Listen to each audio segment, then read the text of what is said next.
રાત્રે એવું તો શું થયું તો આપણે જવું પડ્યું લચ્છી લેવા અને મહાશિવરાત્રિના દિવસે સવારના પોરમાં દર્શન કરી લીધા કરમનાથ મહાદેવના. હેલો, હું છું તમારો પ્રિય ખલેલો ધર્મેશ. સ્વાગત કરું છું મારા એક નવા વ્લોગમાં. આ વ્લોગની શરૂઆત કરી હતી આપણે વિડીયો ઉતારવા ગયા એટલે કે રીલ્સ ઉતારવા ગયા લોકેશન નથી. 100 દિવસની અંદર 10K ફોલોવર કરવાનો દિવસ 8મો. તો નાનકડો એવો ફોલો કરી નાખો. આવી કાંઈક રીલ શૂટ કરી લીધી એટલે કે કાકા ભત્રીજાની બીજી આઈડી હાટું અને પછી તો હું મિત્રો બીજી શાયરી પાકી કરીને ઉતારીને નીકળી જાય આપણે પાર્સલ લેવા કોઈ. એટલે હું રાકેશ કાકા બંને નીકળી જાય પાર્સલ લેવા કોઈ. તો ટ્રાફિક નો એવું તો કાંઈ બને નહીં એટલે તો ટ્રાફિકમાં માંડ નીકળીને આવી જાય આપણે ઓર્ડર લેવાનો. ઓર્ડર લઈને નીકળી જાય એટલે હવે આપણે જવું પડશે ઘર કોઈ. ઘરેથી ફાઇનલી 8 વાગ્યાને આવી જાય આપણે ઓફિસે તો હવે આપણે જવાનું તો લચ્છી લેવા. એટલે કે અમે હું મોહિત બંને નીકળી જાય અને મોજ કરીએ છીએ. હારે આવશે ગુજરાતીનો ફેવરેટ ડાયલોગ. હવે ગુજરાતી વાળા આવું જ કહેતા હશે. ત્યારબાદ આવી ગયા લચ્છી વાળાની દુકાને.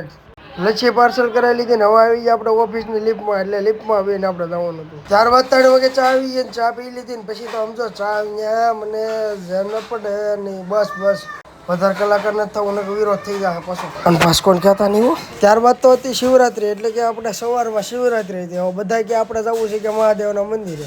તો અમે બધા નીકળી જાય મહાદેવના મંદિરે. રાકેશ કાકાની એની ગાડી લઈને હું ને સાગર. હવે આપણે ઉતરી જાય આપણે કરમનાથ મહાદેવના મંદિરે. સહેલો હતો ને વૈસે જ લઈ લીધો. તો ત્યારબાદ મહાદેવના દર્શન કરી લીધા ને સાગર હું કે સાંભળો સ્નાન કરતા હું સ્નાન કરતા હું પાપ તો હોય. ત્યારબાદ ખાવસાનો ઓર્ડર કરી નાખ્યો એટલે અમે તને ખાઈ લીધા ખાવસા. હવે એ બે તો શિવરાત્રી રહેતા. કોમેન્ટમાં જે હર હર મહાદેવ લખ નાખ્યો.